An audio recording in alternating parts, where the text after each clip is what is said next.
Hello and welcome to our YouTube channel. दोस्तों, आज की वीडियो में हम बात करने वाले हैं कुछ और टर्म्स के बारे में। तो आइए देख लेते हैं कि क्या क्या टर्म्स हमारे बचे हुए हैं। हमारा पहला टर्म है खर्च। खर्च क्या होता है? यानी कि एक्सपेंस।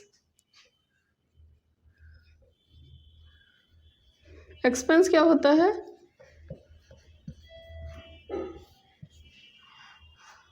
जब कोई भी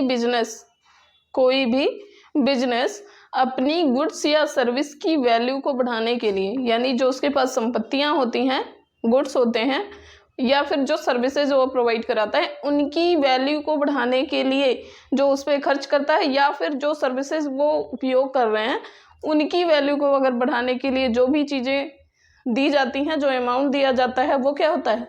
आपका एक्सपेंस होता है। एक्सपेंस हमारा दो तरीके से हो सकता है। पहला होता है प्रीपेड। क्या होता है? प्रीपेड। और दूसरा हमारा होता है आउटस्टैंडिंग। ठीक है, पहला क्या होता है? प्रीपेड एक्सपेंस, और दूसरा क्या होता है? आउटस्टैंडिंग। अब प्रीपेड की बात कर लेते हैं। प्रीपेड क्या है? प्री यानी कि जो पहले से पे किया गया हो, यानी कि एडवांस में पे किया गया हो। ठीक है, प्री का मतलब क्या है? कि कोई भी चीज जो एडवांस में कर दी गई हो। अब जैसे प्रीपेड का मतलब ये क्या है कि एक्सपेंस के केस में एडवांस तो अलग चीज हो गई, लेकिन एक्सपेंस के केस में एडवांस क्या है कि जैसे हमने किसी चीज की, जैसे हम रेंट पे रहते, ठीक, तो हमने सैलरी दी 12 महीने की। ठीक, 12 महीने, मान लीजिए हमारा अकाउंटिंग ईयर कब से शुरू होता है? 1 अप्रैल से। 1 अप्रैल से लेके 31 मार्च 2023 में शुरू होता है, खत्म होता है। ठीक है, 1 अप्रैल 2022 से 31 मार्च 2023 तक होता है। ठीक है, हमारा खत्म होता है। और हमने रेंट दिया है, हमने जो रेंट दिया है वो कब दिया है? हमने रेंट दे दिया है जून तक का। कब तक? जून 2023 तक का। ठीक है, हमारा अकाउंटिंग ईयर कब खत्म होता है? 1 अप्रैल 2020 से 2022 से 23 तक है। और हमने रेंट कितने का दिया है? जून 2023 तक दे दिया है। ठीक है, तो इस कंडीशन में यानी कि 1 अप्रैल, कितने महीने का टोटल हमने दिया है? 1 अप्रैल से 31 मार्च, यानी 12 मंथ हो गए लगभग। ठीक है, 12 मंथ इधर हो गए, और आपका अप्रैल के बाद मई और जून, यानी कि हमने 2 महीने की एडवांस सैलरी, एडवांस रेंट दे दिया है। यानी कि हमने क्या किया है? यानी कि हमने 2 महीने का एडवांस रेंट दे दिया। एडवांस रेंट दे दिया है, तो वो क्या कहा जाएगा? हमारे पॉइंट से वो क्या है? हमारा एक्सपेंस है। ठीक है, इस तरीके से ये क्या हुआ? प्रीपेड एक्सपेंस है, यानी हमने पहले ही दे दिया है, लेकिन वो बाद में उसकी वैल्यू ले रही है अगले, यानी कि अगले फाइनेंशियल ईयर में कोई भी ऐसा एक्सपेंस, वो प्रीपेड एक्सपेंस तब कहा जाएगा जब उसकी वैल्यू बाद में अफेक्ट करे। ठीक है, उसकी वैल्यू हमारे अगले फाइनेंशियल ईयर पे, या जो अगला हमारा टर्म है उसको अफेक्ट करे, तो वो क्या हो जाता है? Prepaid expense. ठीक, इसी तरीके से दूसरा हमारा है आउटस्टैंडिंग। आउटस्टैंडिंग यानी कि जो सर्विस हमने ली है, मान लीजिए हमने कोई बेनिफिट ले लिया है और हमने उसके बदले में एक्सपेंस करना है, तो वो क्या कहलाता है? Outstanding expense. यानी प्रीपेड क्या होता है? जो पहले से पे किया गया हो एडवांस में, और आउटस्टैंडिंग क्या होता है? कि जो हमें बाद में पे करना है। ठीक है, यानी गुड्स या सर्विस जो कुछ भी लेनी थी हमने ले ली है, और बाद में हमें उसका जो भुगतान करना है हमें बाद में करना है, तो वो क्या कहलाता है? आउटस्टैंडिंग एक्सपेंस के अंदर आएगा। ठीक है, हमारा दूसरा टर्म है एक्सपेंडिचर। एक्सपेंडिचर क्या होता है? क्या है? एक्सपेंडिचर, यानी इसको भी हम व्यय या खर्चा ही बोलते हैं। क्या बोलते हैं? व्यय या खर्चा। ठीक है, व्यय या खर्चा। एक्सपेंडिचर हमारा इस तरीके का खर्च है कि जो व्यवसाय की लाभ अर्जन क्षमता, यानी कि उसकी जो प्रॉफिट अर्न करने की जो क्षमता होती है, कैपेसिटी को इंक्रीज करने के लिए जो भी चीज़ें हम लगाते हैं, जो भी चीजें हम खर्च करते हैं, ठीक है, वो क्या कहलाता है हमारा एक्सपेंडिचर। ठीक है, इस तरीके से हम एक्सपेंडिचर उन खर्चों को कह सकते हैं जो किसी भी व्यवसाय की लाभ अर्जन करने की यानी प्रॉफिट अर्न करने की क्षमता को बढ़ाने के लिए किया जाता है, वो हमारा क्या कहलाता है, जो एक्सपेंस किया जाता है वो एक्सपेंडिचर के अंदर आता है। ठीक है, हम एक और चीज जान लेते हैं कि एक्सपेंस मतलब भी खर्चा ही होता है और एक्सपेंडिचर मतलब भी खर्चा ही होता है। तो एक्सपेंस और एक्सपेंडिचर दो अलग अलग शब्द क्यों हैं? ठीक है, तो हम ये जान लेते हैं कि इन दोनों में माइन्यूट सा डिफरेंस होता है, जो हम आइए देख लेते हैं। पहली चीज तो वैल्यू का डिफरेंस होता है, वैल्यू किसका, वैल्यू का, और दूसरी चीज है टाइम का डिफरेंस होता है। किसका किसका होता है? पहली चीज वैल्यू का डिफरेंस होता है और दूसरी चीज किसका डिफरेंस होता है, टाइम का डिफरेंस होता है। किसमें किसमें? Expense and expenditure. ठीक है, एक्सपेंस और एक्सपेंडिचर में। ठीक, वैल्यू का डिफरेंस कैसे हो गया?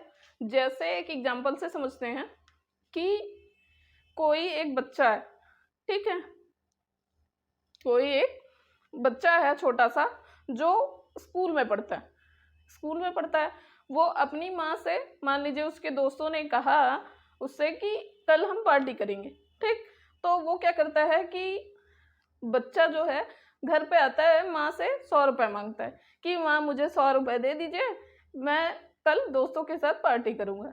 तो वो क्या हुआ? एक्सपेंस हुआ। ठीक है, एक्सपेंस हुआ। एक्सपेंस कितने का? 100 रुपीज़ का।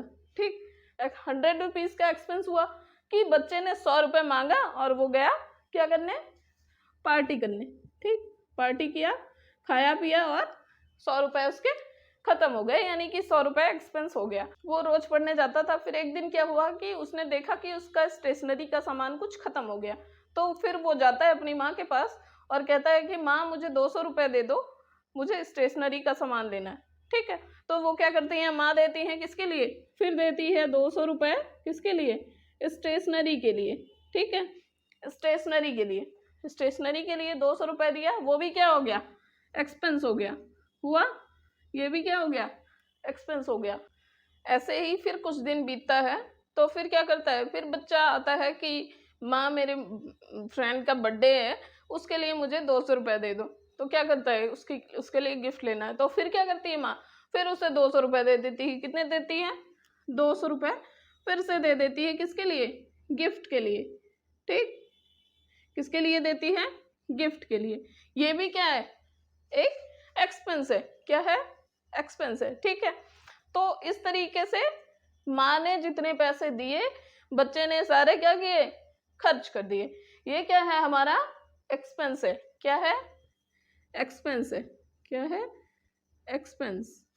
ठीक है, ये क्या है? हमारा खर्चा, कि माँ ने जितने पैसे दिए हैं बच्चे ने सारे खर्च कर दिए। लेकिन एक्सपेंडिचर क्या होता है कि अगर वही बच्चा, ठीक है, वही बच्चा माँ से, अपनी माँ से पैसे मांगता है, क्या करने के लिए? फोन खरीदने के लिए। मान लीजिए उसने क्या लिया? फोन खरीदने के लिए पैसा मांगा। फोन खरीदने के लिए पैसा मांगा, तो माँ ने कितने दिए? मान लीजिए 15,000 रुपये उसे दे दिए। कितने दिए? 15,000 रुपये दे दिए। किसके लिए? फोन के लिए, फोन खरीदने के लिए। ठीक है, फोन के लिए 15,000 रुपये दे दिए। अब क्या होता है कि जब 15,000 रुपये जो माँ ने दिए, उससे बच्चा फोन खरीद लिया।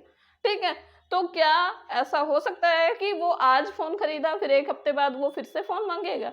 नहीं हो सकता, क्योंकि हम मिडिल क्लास वाले ऐसा नहीं कर सकते कि एक बार अभी क्या, अगर वो मिडिल क्लास का होगा तो वो आज फोन खरीदने के बाद कम से कम 6 महीने तो नहीं मांगेगा, उसके बाद ही भले, उसके बाद भले से ही मांग सकता है कि 6 महीने 1 साल तक तो इजिली उसको यूज करेगा। यानी कि क्या है, किसी चीज की वैल्यू जब कम टाइम के लिए यूज होती है तो वो क्या कहलाती है? हमारी एक्सपेंस हो जाती है। और जब वो लॉन्ग टर्म में हमें बेनिफिट देती है, जैसे बच्चा फोन खरीद रहा है तो वो 6-7 महीने उसको चलाएगा, 1 साल 2 साल चलाएगा।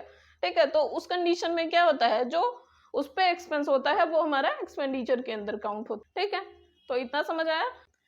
इसके बाद एक और टर्म हमारा बचा हुआ है, रेवेन्यू। क्या है हमारा अगला टर्म? रेवेन्यू। रेवेन्यू क्या होता है? रेवेन्यू राजस्व, क्या बोलते हैं इसको? राजस्व। ठीक, क्या होता है? रेवेन्यू मतलब राजस्व, यानी कि बिजनेस में जो कुछ भी बेचा जाता है उसके बदले में जो हमें प्राप्त होता है वही हमारा क्या कहलाता है? रेवेन्यू होता है। ठीक है, बिजनेस में जो कुछ भी चीजें बेची जाती हैं उसके बदले में जो हमें प्राप्त होता है वो क्या कहलाता है? हमारा रेवेन्यू कहलाता है।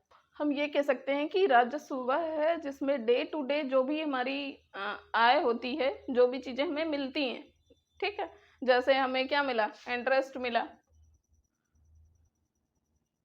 ठीक है, या कमीशन मिला, या फिर आपका गेन हुआ कुछ, ठीक है, इस तरीके की जो भी चीजें हमारे पास आती हैं वो क्या होता है? हमारा रेवेन्यू कहलाता है। ठीक है, तो आज की क्लास में बस इतना ही। आगे हम अपनी अगली वीडियो में और भी टर्म्स के बारे में चर्चा करेंगे। तब तक के लिए आप लोग अपना ध्यान रखें, और अगर आपको हमारी वीडियो पसंद आई हो तो आप हमारे चैनल को लाइक एंड सब्सक्राइब कर सकते हैं। धन्यवाद।